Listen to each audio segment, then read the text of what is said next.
మీ మోకాల నొప్పులకు ఎటువంటి సర్జరీ లేకుండా ఎపియాన్ పెయిన్ క్లినిక్ అందిస్తున్న అత్యాధునిక చికిత్స. టు స్టార్ట్ విత్ అండి, ఈ ఎపిసోడ్లో స్పెషల్గా మనం గ్యాస్ ప్రాబ్లం గురించి మాట్లాడుకుందాం. గ్యాస్ ప్రాబ్లం అనేది చాలామంది రెగ్యులర్గా ఫేస్ చేస్తూ ఉన్నటువంటి ప్రాబ్లమే. గ్యాస్ వదలడం అనేది మధ్య మధ్యలో నలుగురిలో ఉన్నప్పుడు కాస్త ఇబ్బందిగా అనిపించవచ్చు. అండ్ బ్లోటింగ్, కడుపు ఎప్పుడు ఫుల్గా అనిపించడం, ఏమి తినాలనిపించకపోవడం. సో మేబీ ఇవాల్టి రేపటి మనకున్న స్ట్రెస్డ్ లైఫ్ స్టైల్ ఒక మేజర్ రోల్ ప్లే చేస్తున్నా సరే, గ్యాస్ ప్రాబ్లమ్ని కనుక సరిగ్గా ట్రీట్ చేయకపోతే చాలా కాంప్లికేషన్స్ కూడా వస్తాయని విన్నాము. So you have to tell us అసలు గ్యాస్ ప్రాబ్లం అంటే ఏంటి సార్, ఎన్ని రకాలు ఉంటాయి, and how do we overcome this? So గ్యాస్ట్రోఎంట్రాలజిస్ట్కి అంతా గ్యాస్ మయం లాగే ఉంటుందండి. రోజు ఉదయం నుంచి సాయంత్రం వరకు పేషెంట్స్ అందరూ గ్యాస్ గ్యాస్ గ్యాస్ అని వస్తారు. యాక్చువల్గా గ్యాస్ అనేది ఏమి ఉండదండి. యాక్చువల్గా టెక్స్ట్ బుక్లో సార్ నాకు గ్యాస్ ట్రబుల్ ఉందని అంటారు. గ్యాస్ ట్రబుల్ అనే వర్డ్ ఎక్కడ పుస్తకాల్లో ఉండదు. There is no term, no disease like gas trouble. Gas trouble అంటే ఒక్కొక్కరికి ఒక్కొక్కటి. ఇప్పుడు కొంతమందికి తేపులు ఎక్కువ వస్తే దాన్ని గ్యాస్ ట్రబుల్ అంటారు. కొంతమంది పట్టుభ్రమంగా ఉంటే గ్యాస్ ట్రబుల్ అంటారు. కొంతమందికి గ్యాస్ కింద నుంచి ఎక్కువ వస్తే దాన్ని గ్యాస్ ట్రబుల్ అనుకుంటారు. కొంతమంది కడుపు నొప్పి వస్తే గ్యాస్ అనుకుంటారు. కొంతమంది ఛాతీలో మంటలాగా ఉంటే గ్యాస్ ట్రబుల్ అనుకుంటారు. రకరకాలుగా. సో కొంతమందికి ఊరికే విరోచనాలు, ఇర్రెగ్యులర్గా బౌల్ మూమెంట్స్ వస్తే ఏదో గ్యాస్ ఉందని అంటుంటారు. బ్లోటింగ్ అంటారు, ఉబ్బరం అంటారు, ఇట్లా రకరకాల. ఇది పలానా ఒక జబ్బు కింద కాదని, it's a non specific patient తయారు చేసిన జబ్బు అనమాట. దాన్ని వాళ్ళు గ్యాస్ అంటే వాళ్ళు చెప్పే కంప్లైంట్స్ అన్నీ నిశితంగా పరిశీలించి, ఓహో వీళ్ళకి ఈ ప్రాబ్లం ఉంది, ఓకే వీళ్ళకి గాల్ బ్లాడర్లో రాయి ఉన్నా కానీ గ్యాస్ ట్రబుల్ లాగా వస్తుంది. అంటే వాళ్ళు ఏంటంటే నూనె వస్తువులు తినలేరు. నూనె వస్తువులు తినగానే కడుపులో ఇబ్బంది అవుతుంది. అన్నం తిన్న తర్వాత కానీ, నూనె వస్తువులు తిన్నప్పుడు కానీ, నూనె వస్తువులు లేకపోతే అట్లా. ఈ కంప్లైంట్ ఉంటే ఒక్క గాల్ బ్లాడర్ దాంట్లోనే నూనె వస్తువులు తినలేనిది వస్తుంది, ఇంకా దేంట్లో రాదనమాట. అట్లా వాళ్ళు చెప్పే కంప్లైంట్లో మన క్లూస్ దొరుకుతూ ఉంటాయి. ఇప్పుడు కడుపులో మధ్యలో నొప్పి వచ్చి వీపులోకి పాకుతుంది అనుకోండి, అది ప్యాంక్రియాస్ నొప్పి. ప్యాంక్రియాస్ నొప్పి ఒక్కటే వీపులోకి పాకుతుంది. పసర సంచిది ఎప్పుడు రైట్ సైడ్ వస్తుంది. రైట్ సైడ్ వచ్చి కుడి భుజానికి వెళ్తుంది అనమాట. సో ఇంకా ఎసిడిటీ ప్రాబ్లం, రిఫ్లెక్స్ అనుకోండి, బొడ్డు పైన వచ్చి ఎడమ వైపు ఛాతీలో వస్తుంది. అది హార్ట్ బర్న్ అంటారు, కడుపు మంట అంటారు. కొంతమంది కడుపు మంట అంటారు. కొంతమంది ఎక్కువ అసూయ, ఒకప్పుడు అంటారు కదండి, ఎక్కువ అసూయ జలసి ఉండి వాళ్ళు ఎక్కువ ఆలోచించి వాళ్ళ బాడీలో ఎక్కువ యాసిడ్ తయారయ్యి, యాసిడ్ వల్ల అల్సర్స్ ఫామ్ అవుతాయి అన్నమాట. అల్సర్స్ ఫామ్ అయ్యి దాన్ని ఎసిడిటీ అంటారు. ఆ యాసిడ్ ఎక్కువ ఉన్న వాళ్ళకి అన్నవాహిక అనేది మనకి గొంతు నుంచి పొట్టలోకి వెళ్ళే ఇసోఫేగస్ని అన్నవాహిక అంటారు. అది ఛాతీలో ఉంటుంది అనమాట. అది కొంచెం లెఫ్ట్ సైడ్ ఉంటుంది, హార్ట్ వెనకాల నుంచి వెళ్తుంది. కాబట్టి వాళ్ళందరికీ హార్ట్ బర్న్ లాగా వచ్చి గుండె నొప్పి ఏమో, చచ్చిపోతామేమో అన్న భయంతో వస్తారు. వాళ్ళు పరుగులు తీసుకుంటూ వస్తారు. సో కాకపోతే మనకు అక్కడ రకరకాలు, ఇది ఎసిడిటీయా, రిఫ్లెక్స్ డిసీజా. పొట్టలో యాసిడ్ ఉంటే ఏం ప్రాబ్లం లేదు, అది ఛాతీలోకి ఎక్కువ వస్తే కనుక రిఫ్లెక్స్ అంటారు. ఆ రిఫ్లెక్స్ డిసీజా, గాల్ బ్లాడర్ ప్రాబ్లమా, ప్యాంక్రియాస్ ప్రాబ్లమా, లేదంటే చిన్న పేగు పెద్ద పేగు ప్రాబ్లమా, లేకపోతే ఇన్ఫ్లమేటరీ బౌల్ డిసీజ్ అని పేగుల్లో జబ్బులు ఉంటాయి. ఇట్లా మనం ఈ గ్రూప్ ఆఫ్ చాలా రకాల జబ్బుల నుంచి వచ్చే కంప్లైంట్, అన్ని ఏ జబ్బు అనేది తెలియదు పేషెంట్కి. పేషెంట్ నాకు గ్యాస్ అని వస్తారు, అది మనం ఒక డాక్టర్ డీకోడ్ చేయాల్సిందనమాట. అది సో బేసికల్గా ఎక్కడ పెయిన్ చెప్తున్నారు అని చెప్పి ఆ పెయిన్ నుంచి ఇది ఏ నొప్పి అన్నది మీకు అర్థమవుతుంది కదా సార్? వాళ్ళు చెప్పేదాన్ని బట్టి ఏ నొప్పి ఇది అన్నది మీకు అర్థమవుతుంది. అంటే పేషెంట్తో మనం కీన్గా మాట్లాడితే కొంతవరకు వాళ్ళు చెప్పేదాన్ని బట్టి మనకు అందాజుగా ఐడియా వచ్చేస్తుందండి. యూజువల్గా ఎడం పక్క ఛాతీలో నొప్పి అని ఒక 25 ఏళ్ల కుర్రోడు వచ్చాడు అనుకోండి, 20-25 ఇయర్స్లో హార్ట్ అటాక్ రాదు. దట్ ఈస్ అదే 65 ఏళ్ల మనిషి వచ్చాడు అనుకోండి, మనం అనుమానంగా చూడాలి. సో గ్యాస్ ట్రబుల్ అయినప్పటికీ కూడా హార్ట్ ఏమో అని చూడాలి. సో ఎందుకంటే గ్యాస్ ట్రబుల్కి మనం ఎసిడిటీ కానీ రిఫ్లెక్స్ కానీ ట్రీట్మెంట్ చేయకపోయినా ప్రాణం పోదు. కానీ అదే పేషెంట్కి హార్ట్ ప్రాబ్లం ఉండి, హార్ట్ ప్రాబ్లమ్ని మనం హార్ట్ అటాక్ అయి ఉండి దాన్ని హార్ట్ బర్న్, గ్యాస్ ట్రబుల్ అని అనుకుని మనం కరెక్ట్ టైంలో ట్రీట్మెంట్ ఇవ్వకపోతే వాళ్ళకి లైఫ్ కూడా రిస్క్ వచ్చే అవకాశం ఉంటుంది. సో అక్కడ సిచ్యువేషన్ బట్టి ఓవరాల్గా ఇప్పుడు ఇంట్లో లేడీస్ అన్నం ఉడికిందా లేదా ఒక మెతుకుతో ఎట్లా చేస్తారో, పేషెంట్ వచ్చి వాళ్ళు చెప్తుండే కొద్దీ మనకు అర్థమైపోతా ఉంటుంది, ఓహో వీళ్ళది ఇది, సో ఇది అయ్యి ఉండొచ్చు. కానీ కన్ఫర్మ్ చేసుకోవాలంటే ఈ టెస్ట్ చేయాలి, అవసరమైతే ఎండోస్కోపీ చేయాలి, సిటీ స్కాన్ చేయాలి, అల్ట్రాసౌండ్ స్కాన్ చేయాలి, ఎంఆర్ఐ స్కాన్ చేయాలి.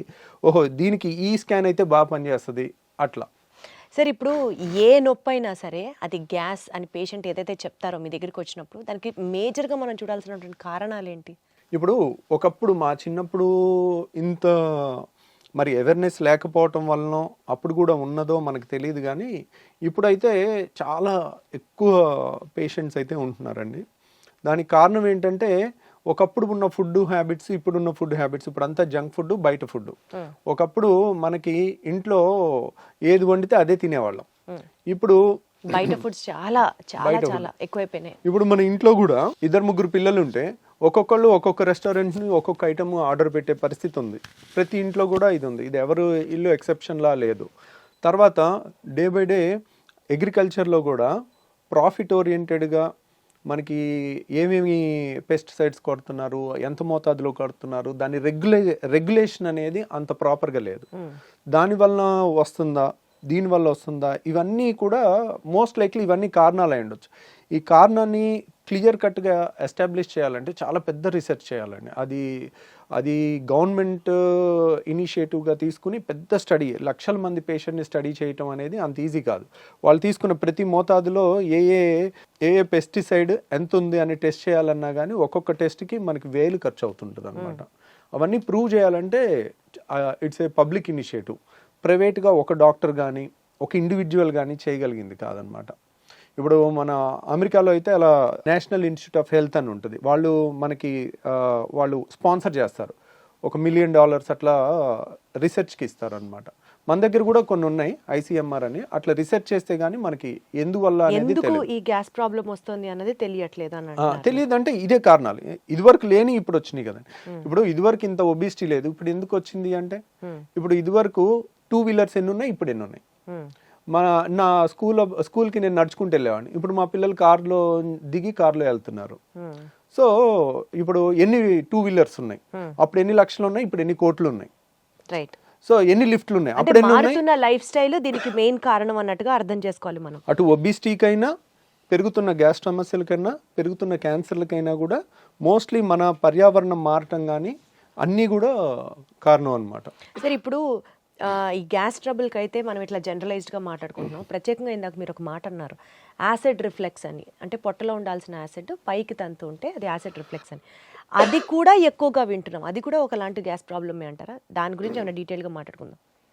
అంటే చాలా మందికి అండి ఎసిడిటీ అంటే 2 రకాలు.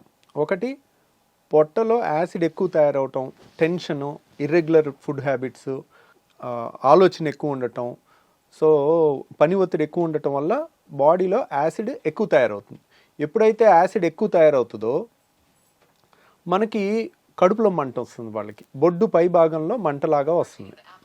సో ఆ మంట అనేది ఎప్పుడైతే పొట్టలో పై భాగంలో మంట వస్తుందో అది ఒక రకమైన ఎసిడిటీ. దానికి సింపుల్గా యాసిడ్ తగ్గించే యాంటాసిడ్ మందులు కానీ, కొత్తగా వచ్చిన PPIs కానీ, అంటే ప్యాంటోప్రజోల్, రాబిప్రజోల్, ఒమిప్రజోల్, ఇసోమిప్రజోల్ అంటే రకరకాల ఏది వేసినా కానీ చాలా రిలీఫ్ వచ్చేస్తుంది.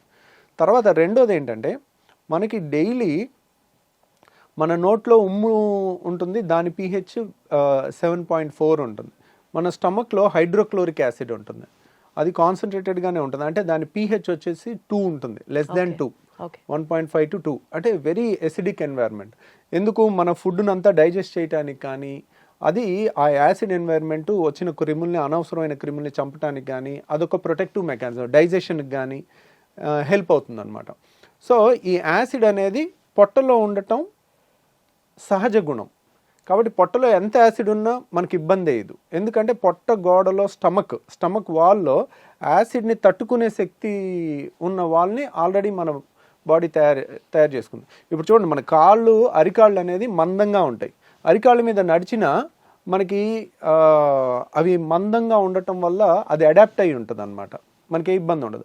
అంతే బరువు మన చేతి మీద, కాలు మీద, వేరే చర్మం మీద పెడితే ఆ చర్మం ఊడిపోద్ది. ఎందుకు? ఇట్ ఈస్ నాట్, దానికి తయారవ్వలేదు, నడవటానికి అరికాలు తయారైంది. అలాగే యాసిడ్ని తట్టుకోవటానికి మన స్టమక్ వాల్ తయారైంది అనమాట. జీర్ణాశయం యొక్క ఎక్కడైతే యాసిడ్ ఉంటుందో ఆ లోపల పొర యాసిడ్ని తట్టుకునే విధంగా తయారైంది. కానీ మన అన్నవాహిక, ఇసోఫేగస్, ఇక్కడ నుంచి ఇక్కడ వరకు ఉన్న ఇసోఫేగస్ మాత్రం అది యాసిడ్కి తట్టుకునేటట్టు తయారవ్వలేదు. కాబట్టి పొట్టలో యాసిడ్ ఉంటే కొంచెం కడుపు మంట వస్తుంది, చాలా ఈజీగా ట్రీట్ చేయొచ్చు మనం. వాళ్ళకి గ్యాస్ ట్యాబ్లెట్ ఇస్తారు, కొన్ని యాంటాసిడ్ ఇస్తారు, తగ్గిపోతుంది, they will be very happy. కానీ ఈ పొట్టలో ఉండాల్సిన యాసిడ్ ఇక్కడ వాల్వ్ ఉంటుంది, ఛాతీకి పొట్టకి ఛాతీకి మధ్యలో ఒక వాల్వ్ ఉంటుంది, దాన్ని హయాటస్ అంటారు. ఆ హయాటస్లో వెడల్పుగా ఉండి వాల్వ్ లూజ్గా ఉంటే దాన్ని హయాటస్ హెర్నియా అంటారు. చాలామందికి ఎండోస్కోపీ రిపోర్ట్ చూస్తే లాక్స్ ఎలియస్ అంటారు. లాక్స్ ఎలియస్ అంటే లోవర్ ఇసోఫేజియల్ స్పింక్టర్. ఇసోఫేగస్ అంటే అన్నవాహికలో ఇక్కడ ఒక కంట్రోల్ ఉంటుంది, అప్పర్ ఇసోఫేజియల్ స్పింక్టర్ అని. ఇక్కడేమో lower oesophageal sphincter. Lower oesophageal అయిపోయిన తర్వాత స్టమక్ స్టార్ట్ అయిపోతుంది, అంటే జీర్ణాశయం స్టార్ట్ అయిపోతుంది. సో ఇక్కడ వాళ్ళు లూజ్గా ఉంటే కనుక దాన్ని లాక్స్ ఎలియస్ అంటారు, లోవర్ ఇసోఫేజియల్ స్పింక్టర్. లేదంటే అక్కడ లూజ్గా ఉండటం వల్ల హైటస్ హెర్నియా అంటారు. గ్రేడ్ 1, గ్రేడ్ 2, గ్రేడ్ 3, గ్రేడ్ 4 ఉంటుంది. గ్రేడ్ 4 అంటే ఇంత వెడల్పుగా ఉంటుంది అక్కడ. అంటే ఏంటి, ఇప్పుడు ఇక్కడ ఎప్పుడైతే వాల్వ్ చాలా గ్రేడ్ 4 లూజ్గా ఉంటుందో పొట్టలో ఉన్న యాసిడ్ అంతా ఊరికే పైకి వస్తూ ఉంటుంది. పొట్ట అనేది జీర్ణాశయం అనేది మనం ఫుల్గా తిన్న తర్వాత అది గ్రైండర్ ఆన్ అయినట్టు ఆన్ అవుతుంది.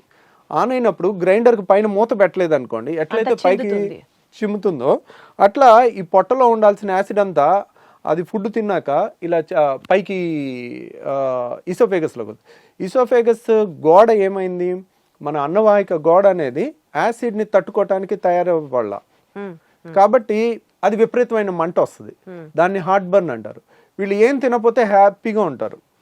ద మొమెంట్ తిన్న తర్వాత వాళ్ళకి ఒక గంట 2 గంటలు ఆ గ్రైండర్ లాగా ఆడినంతసేపు యాసిడ్ అనుకొచ్చి ఈ ఛాతీ అంతా మంట పట్టేసినట్టు ఉండటం, భుజంలో నొప్పి రావటం, ఎడం భుజంలో రావటం, తర్వాత ఎడం పక్క ఛాతీలో వచ్చేసరికి వెంటనే గుండె ప్రాబ్లం అని గడగడలాడిపోతూ ఉంటారు. ఎక్కడో టీవీలో చూస్తారు 25 ఏళ్ల మనిషి ఒక ఇలా కూలబడి చచ్చిపోతే అది హార్ట్ అటాక్ కాదో కూడా ఎవరికి తెలియదు. ఎవరికి తెలుసు, sudden death, it is a sudden death. Heart attack అని ప్రూవ్ ఉండదు, కానీ అందరూ దానికి లేబుల్ వేసేస్తారు. ఇప్పుడు మీడియా ఎవరన్నా సడన్ గా కోల్బడి చచ్చిపోయారు అనుకోండి, హార్ట్ అటాక్ అని తోసేస్తారు. Who can prove it? దానికి రియల్ గా ప్రూవ్ చేయాలంటే సడన్ డెత్, సడన్ గా కళ్ళు తిరిగి పడిపోయి చచ్చిపోవటానికి చాలా కారణాలు ఉంటాయి. సో ఇప్పుడు అంతెందుకు, మనకి ఒలింపిక్స్ ఆడే ఒలింపిక్ ప్లేయర్స్ కూడా రన్నింగ్ చేస్తూ సడన్ గా కోల్బడి చచ్చిపోయినట్టుంది. మరి వాళ్ళకి హార్ట్ అటాక్ వస్తుందా? అథ్లెట్స్కి రాదు కదా. సో చాలామంది ఏంటంటే మీడియాలో ఎమెచ్యూర్ పీపుల్, అంటే నాన్ ప్రొఫెషనల్ పీపుల్ ర్యాపిడ్ కన్క్లూజన్స్కి వస్తారు. ఆ ర్యాపిడ్ కన్క్లూజన్స్కి వచ్చి ఒక యంగ్స్టరు కళ్ళు తిరిగి పడిపోతే హార్ట్ అటాక్ వచ్చి చచ్చిపోయాడని అలా ప్రొజెక్ట్ చేశారనుకోండి, ఎడం పక్క గుండెలో నొప్పి వచ్చిన హార్ట్ బర్న్, యాసిడ్ ప్రాబ్లం వల్ల, రిఫ్లెక్స్ వల్ల వచ్చిన వాళ్ళందరూ నిద్రలేని రాత్రులు గడపాల్సి వస్తుంది. అమ్మో నేను చచ్చిపోతే ఎలా. కానీ అసలు ఈ యాసిడ్ రిఫ్లెక్స్ వల్ల ప్రాణాలు పోయే సిచ్యువేషన్ కూడా ఉంటుందా సార్? ఉండదు, కానీ ఆ భయంతో ప్రాణం పోయినట్టు బతుకుతారు వాళ్ళు. అయ్యయ్యో. సో ఎప్పుడైతే ఎక్కడో టీవీలో ఒకటి చూసి సడన్గా యంగ్స్టర్స్లో కూడా హార్ట్ అటాక్స్ పెరిగిపోయినాయి అని మీడియాలో వచ్చింది అనుకోండి, అమ్మో ఎడం పక్క నొప్పి వస్తుంది, నాకు గుండె నొప్పి ఏమో, నేను అలా చచ్చిపోతానేమో, నా పిల్లలు ఏమైపోతారు, నా భార్య ఏమైపోద్ది, ఇంకా రాత్రి అంతా నిద్రపోకుండా అలా కూర్చుని ఉంటారు వాళ్ళు, బయటికి చెప్పుకోలేరు. కానీ వాళ్ళకి ఏదైనా తింటేనే కదా వచ్చేది ఆ అనీజీనెస్. కానీ వచ్చినప్పుడు కూడా మరి తింటే అంటే ప్రతి పూట తింటారు కదా. ఇప్పుడు కొంతమంది ఇర్రెగ్యులర్ టైమింగ్స్లో, ఈ కాలంలో స్ట్రెస్ లేని జాబ్ ఏది ఉంది, కరెక్ట్ టైంకి ఫుడ్ తినే జాబ్ ఏది ఉంది? అందరూ పరుగులు తీస్తా ఉండి రాత్రి 10ంటికి వచ్చి బిర్యానీ తినొచ్చారనుకోండి, అర్ధరాత్రి 12ంటికి వాళ్ళకి వస్తుంది కరెక్ట్గా. ఆ టైంలో ఇంకా వాళ్ళు నిద్రపోరు, పాపం ఒకసారి ఇంట్లో వాళ్ళు నిద్రపోనివారు, కొంతమంది సైలెంట్ గా సఫర్ అవుతా. మరి ఏంటి సార్ దీనికి ప్రాబ్లం? ఆ లూజ్ అయిన వాల్వ్ ని టైట్ చేయొచ్చా? ట్రీట్మెంట్ ఏంటి? ఇంకా వాళ్ళు ఏం తినకుండా ఉంటారు అంటే గ్యాస్ ట్రబుల్లో చాలా మంది ఇలాంటి పేషెంట్స్ ఏంటంటే వీళ్ళకి మందులు ఇచ్చి ఫస్ట్ తగ్గించవచ్చండి. అంటే కంప్లీట్గా తగ్గించకపోయినా కంప్లీట్గా ఒక వాల్వ్ అనేది స్ట్రక్చరల్ డిఫెక్ట్ ఉంటే it has to be rectified. Okay. Acid ఎక్కువ ఉందనుకోండి, యాసిడ్ని తగ్గించవచ్చు.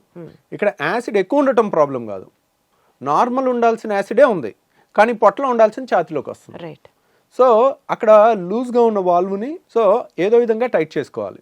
ఆ టైట్ చేసుకునే ముందు మనకి కొన్ని జాగ్రత్తలతో తగ్గించవచ్చు. ఆ జాగ్రత్తలు ఏంటంటే రిఫ్లెక్స్ కేర్ అంటారు దాన్ని. దాంట్లో ఏంటంటే ఒకేసారి కడుపు నిండా తినటం అనేది పెట్టుకోకూడదు. కడుపు నిండా తింటే ఏంటంటే ఈ ఛాతీలోకి ఎక్కువ వెనక్కి రావటం అనేది ఎక్కువ ఉంటుంది. ఇప్పుడు 4 ఇడ్లీలు 5 ఇడ్లీలు పడుతున్నాయి అనుకోండి, వాళ్ళు 2 మించి తినకూడదు. ఒకసారి కరెక్ట్గా 1.5 గంట ఆగి మళ్ళీ 2 తీసుకోవాలి, మళ్ళీ 1.5 2 గంటలు ఆగి మళ్ళీ 2 తీసుకోవాలి. ఇంకా దానికి నామోషి పడకూడదు, బాక్స్లో పెట్టేసుకోవాలి, ఎక్కడైనా ఒక 5 నిమిషాలు బ్రేక్ తీసుకోవాలి, పనిలో అయినా టక్ తినేసి అట్లా తెలివిగా చేసుకుంటే కనుక ఒకేసారి ఎక్కువ ఫుడ్ లేకపోతే ఎక్కువ వెనక్కి రాదు, ఎక్కువ యాసిడ్ తయారవదు, ఎక్కువ వెనక్కి వాళ్ళకి రాదు, కూడా అంత అన్ఈజీనెస్ ఉండదు అప్పుడు పాపం. ఉండదు. అది ఒకటి. తర్వాత చాలా మంది చేసేది ఏంటంటే చక్కగా 4 ఇడ్లీలో 5 ఇడ్లీలో లేదంటే 3-4 దోశలో తినేసి గ్లాసు నీళ్లు 2 గ్లాసు నీళ్లు తాగుతారు. తాగితే ఇంకా ఎక్కువ వెనక్కి వచ్చేస్తుంది. ఓకే. సో వీళ్ళు ఎప్పుడు కూడా నీళ్లు తిన్న తర్వాత తాగకూడదు, మనకి నీళ్లు తాగాలి. ఒక 4 గ్లాసులైనా ముందు తాగేసేయండి, నీళ్ళు ఎప్పటికప్పుడు దిగిపోతాయి, నీళ్ళ వల్ల యాసిడ్ ఎక్కువ తయారవదు, వెనక్కి వచ్చినా అంత ఇబ్బంది ఉండదు, అంత ఎక్కువ కూడా రాదు, ఎప్పటికప్పుడు తొందరగా వెళ్ళిపోద్ది నీళ్ళు అనేది. సో నీళ్ళంతా తాగేసిన తర్వాత ఒక 10 నిమిషాల తర్వాత అప్పుడు ఫుడ్ తిన్నారనుకోండి, ఫుడ్ తిన్నాక నీళ్ళు తాగలేదనుకోండి, వెనక్కి వచ్చేది తక్కువ ఉంటుంది అన్నమాట. స్టమక్ మొత్తం నిండిపోదు. అంటే ఫుడ్తో సగం నిండిపోయి సగంతో నీళ్ళతో ఉంటే ఆ గ్రైండర్ ఆన్ అవగానే సప్పని పైకి కొట్టేస్తుంది. సో ఇలా రిఫ్లెక్స్ కేర్ అని ప్లస్ యాసిడ్ తగ్గించే టాబ్లెట్స్ కొన్ని వేసుకుంటే కూడా చాలా రిలీఫ్ వస్తుంది వాళ్ళకి. ఓకే. సో ఇలా మందులతో 90% క్యూర్ చేయొచ్చు. వండర్ఫుల్. కానీ ఒక 10% మాత్రం ఇంకా తిరుగుతూనే ఉంటారు. ఒక డాక్టర్ దగ్గరికి వెళ్తారు, మందులు ఇస్తారు, తగ్గదు, ఇంకో డాక్టర్ దగ్గరికి వెళ్తారు, మందులు ఇస్తారు, తగ్గదు. అక్కడ స్ట్రక్చరల్ ప్రాబ్లమ్ని అలా 10% వాళ్ళకి మనం లేటెస్ట్గా ఒక టెస్ట్ వచ్చిందండి, దాన్ని 24 hour pH స్టడీ అంటారు. అంటే 24 గంటలు మనం హాస్పిటల్లో ఉంచి ఒక మెషిన్కి బెల్ట్ దగ్గర పెట్టేస్తాం, బెల్ట్ దగ్గర పెట్టేసి సన్న దారం లాంటిది ముక్కులోంచి స్టమక్ వరకు పంపిస్తే దాని మీద pH సెన్సార్స్ ఉంటాయి. అంటే ఇక్కడ ఎంత pH ఉంది, పొట్టలో ఎంత pH ఉంది అనేది 24 hours మనం టెస్ట్ చేయాలి. టెస్ట్ చేస్తే యాసిడ్ ఇక్కడ కూడా ఎక్కువ ఉందని వచ్చినప్పుడు pH ఇక్కడ 2 ఉంటుంది, ఇక్కడ 7 ఉండాలి, ఇక్కడ కూడా 2 ఉందనుకోండి, that indicates reflex disease, acid reflex disease. దాన్ని కన్ఫర్మ్ చేసుకున్న తర్వాత అది ఆ టెస్ట్ పాజిటివ్ వస్తే మాత్రం సర్జరీ చేసుకోవాలి. ఆ టెస్ట్ కొంచెం కాస్ట్ ఎక్కువ ఉంటుంది, 24 గంటల హాస్పిటల్లో ఉండి చేసుకోవాలి. సో బట్ దాంట్లో కనుక మనకి పాజిటివ్ వచ్చిందంటే కనుక అప్పుడు we can consider reflex surgery. Anti reflex surgery అనేది మనం ఈ వాల్వ్ని టైటన్ చేసుకుంటే వెనక్కి రాకుండా ఉంటుందన్నమాట. ఓకే. ఓకే. సో ఆ సర్జరీ మన దగ్గర ఇక్కడ చేస్తున్నారా సార్? మనం కూడా పర్ఫామ్ చేస్తాం. ఈ యాంటీ రిఫ్లెక్స్ సర్జరీని నిస్సెన్స్ ఫండ్ అప్లికేషన్ అంటారు. దాని పేరు నిస్సెన్స్ అనే సైంటిస్ట్ పేరు పెట్టారనమాట. ఆ ఫండ్ అప్లికేషన్ అంటారు. దానికి ఆల్మోస్ట్ కోత ఉండదు, కుట్టు ఉండదు, చిన్న హోల్ ద్వారా చేస్తాము. ఒక 20 minutes to 30 minutesలో అయిపోతుంది. ఈరోజు మార్నింగ్ చేస్తే నెక్స్ట్ డే ఈవినింగ్ 95% డిశ్చార్జ్ అయిపోతారు, ఇంకొక 5% నెక్స్ట్ డే డిశ్చార్జ్ అవుతారు. సో ఇది ఎఫెక్టివ్నెస్ ఎంత ఉంటుంది అంటే కనుక ఆల్మోస్ట్ 75% నుంచి 85% వరకు ఉంటుంది. ఒక 25%కి సగం రిలీఫే ఉంటుంది. ఎందుకు దాంట్లో 100% గ్యారంటీ చెప్పలేకపోతున్నాం. ఇప్పుడు రాళ్ల సమస్య ఉంది, గాల్ బ్లాడర్ తీసేసాం, 100% క్యూర్, మళ్ళీ జన్మలో వాళ్ళు మన దగ్గరికి రావాల్సిన పని ఉండదు. అది 100% అనే 99% 100% గ్యారంటీగా చెప్పేయచ్చు. అదే రిఫ్లెక్స్ దాంట్లో 70 to 85% అనేది చాలా హై రిజల్ట్ అనమాట. సో ఎందుకనంటే ఇప్పుడు ఏదన్నా తీసేయటం తేలిక, గాల్ బ్లాడర్ తీసేసాం అయిపోయింది, గర్భసంచి తీసేసాం అయిపోయింది, చెయ్యి నరికేసాం నిమిషం పని. సో తీసేయటం తేలిక, మొండి చెయ్యిని ఇలా తయారు చేయలేం. మనిషి ఇంకో 1000 జన్మలు ఎత్తినా కానీ, సైన్స్ ఎంత డెవలప్ అయినా కానీ మొండి చెయ్యిని ఈ మూమెంట్ రాదు, రాయటం కానీ ఈ అద్భుతమైన క్రియేషన్ అనేది జరగదు. ఈ వాల్వ్ కూడా ఒక అద్భుతమైన క్రియేషన్, అది మనకి న్యాచురల్గానే పర్ఫెక్ట్గా ఉండాలి. దాన్ని మనం క్రియేట్ చేస్తున్నప్పుడు మనం ఒక గాడ్ క్రియేట్ చేసిన క్రియేషన్ అంత పర్ఫెక్షన్గా ఎప్పటికీ చేయలేం. 80% క్రియేషన్ అనేది ఇంకా వరల్డ్స్ బెస్ట్ రిజల్ట్ అనమాట. ఆ మాత్రం రిజల్ట్ ఇవ్వటమే చాలా కష్టం. అందుకనే అంత రిజల్ట్ కూడా ఇవ్వలేక ఎవ్వరు ఈ సర్జరీస్ అసలు చెప్పరు. మీరు 10 మంది నా దగ్గరికి సర్జరీ కోసం వస్తారు, వాళ్ళు ఆల్రెడీ 10 మంది గ్యాస్ట్రోఎంట్రాలజిస్ట్ని చూసుంటారు. ఇంకెక్కడ దొరక్క బాధపడి పడి పడి తిరిగి చివరికి ఇక్కడన్నా ఏదన్నా దొరుకుద్దేమో అని వచ్చే వాళ్ళు ఉంటారు. అట్లా వచ్చి తగ్గిన వాళ్ళు చాలామంది ఉన్నారనమాట. మనం ఆల్మోస్ట్ ఇండియాలోనే హైయెస్ట్ సర్జరీస్ చేస్తాం. ఇదేంటంటే టెక్నికల్లీ ఛాలెంజింగ్ అనమాట. మనం కొంచెం ఈ టైట్ ఎక్కువ చేసామనుకోండి వాళ్ళకి ముద్ద దిగదు, పట్టేసుకున్నట్టు ఉంటుంది. మళ్ళీ తక్కువ చేసాం అనుకోండి వెనక్కి వస్తుంది. వెనక్కి వస్తది. అది చాలా కరెక్ట్గా ముందు నుయ్యి వెనక్కి గొయ్యిలాగా ఉంటుంది అనమాట ఈ సర్జరీలో. సో అందువల్ల ఈ నిసన్స్ ఫండాప్లికేషన్ అనేది అంత తొందరగా నేను కూడా చెప్పను. ప్లస్ చాలా మందికి ఒక టెస్ట్ చేసుకోమని చెప్తాను, మీకు రిఫ్లెక్స్ ఉందా లేదా అని మీరు తెలుసుకోవటానికి. ఇప్పుడు సపోజ్ సార్ ఊరికే వెనక్కి వస్తుంది సార్, తిన్న తర్వాత ఇబ్బంది అవుతుంది సార్, ఛాతీ మండుతుంది, గొంతులోకి వస్తుంది, తేపులు వస్తుంది, మెతుకులు వస్తున్నాయి.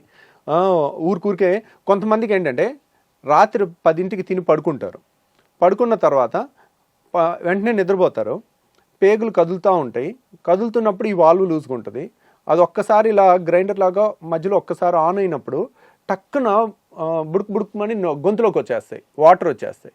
వాళ్ళు నిద్రపోయి ఉంటారు. మనిషి సోయిలో ఉంటే వెంటనే ఆ వాటర్ని మళ్ళీ మింగేయటమో ఊసేయటమో చేస్తారు. ఇంతే వస్తుంది, కొద్దిగా ఒక గుక్కంతా వస్తుంది. వాళ్ళు నిద్రపోయి ఉండేసరికి అది పొలమారుద్ది, దగ్గిలేస్తారు నిద్రలో పొలమారి. సో ఇది ఒక లక్షణం అనమాట రిఫ్లెక్స్కి. ఇంకొకటి ఏంటంటే కడుపు నిండా తినేసి ఏ మనిషి అయినా, సపోజ్ ఒక 20 ఏళ్ళ కుర్రోడో 30 ఏళ్ళ పర్సన్ మన దగ్గరికి ఈ కంప్లైంట్స్తో వచ్చినప్పుడు, కడుపు నిండా 4-5 ఇడ్లీలు అందరూ మీ ఫ్రెండ్స్ అంతా ఎలా తింటారో అలా నువ్వు తిని ముందు కొంగు, ఓకే, ముందు కొంగి కాళ్ళతో చేతులతో కాళ్ళు పట్టుకోవటానికి ట్రై చేయి. అప్పుడు ఏమవుతుంది, నువ్వు ఎప్పుడైతే ముందు కొంగుతావో ఈ ప్రెషర్ పెరుగుతుంది. మనం ఇలా ముందు కొంగగానే పొట్టని స్క్వీజ్ చేస్తాం, పొట్టలో ప్రెషర్ పెరుగుతుంది. ఈ వాల్వ్ లూజ్ ఉందనుకోండి, వాళ్ళు ఆపలేరు, టక్కున గొంతులోకి వచ్చేస్తుంది. సో ఈ టెస్ట్ అనేది ఎక్కడ పుస్తకాల్లో లేదండి, ఇది ప్రాక్టికల్ అండ్ కామన్ సెన్స్. ఈ టెస్ట్ అనేది మోస్ట్ వాల్యుబుల్ థింగ్. ఎందుకంటే 10 మంది చేస్తుంది మీ ఫ్రెండ్స్, మీరు చేయలేకపోయారంటే దాని అర్థం ఏంటి, ఇక్కడ రిఫ్లెక్స్ ఉంది, వాల్వ్ తేడా ఉంది, దాన్ని సరి చేసుకోవాలి. సో బేసికల్గా లైఫ్ స్టైల్తో మీరు చెప్పినటువంటి తక్కువ మోతాదులో తినడం, గ్యాప్లు ఇచ్చుకుంటూ తినడం, ఇలా చేసుకుంటూ టాబ్లెట్స్ కొన్ని మీరు సజెస్ట్ చేసిన వాడడం ఒక పద్ధతి. అండ్ ఇంకా కాంట్ బట్ అనుకున్నప్పుడు there is also surgery option which is only 80 to 85% accurate.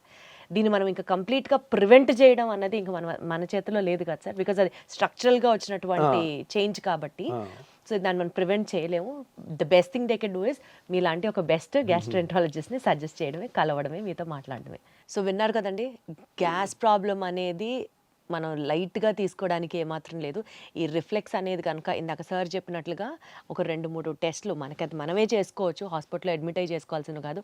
ఇలాంటివి గమనించుకుంటూ ఎప్పటికప్పుడు మనకు ఆ రిఫ్లెక్స్ సమస్య ఉందా, మేబీ దీనివల్ల ఇంత ఇబ్బంది పడుతున్నామా అన్న ఒక మినిమం అండర్స్టాండింగ్తో డాక్టర్ని కలవడం చాలా చాలా చాలా అవసరం.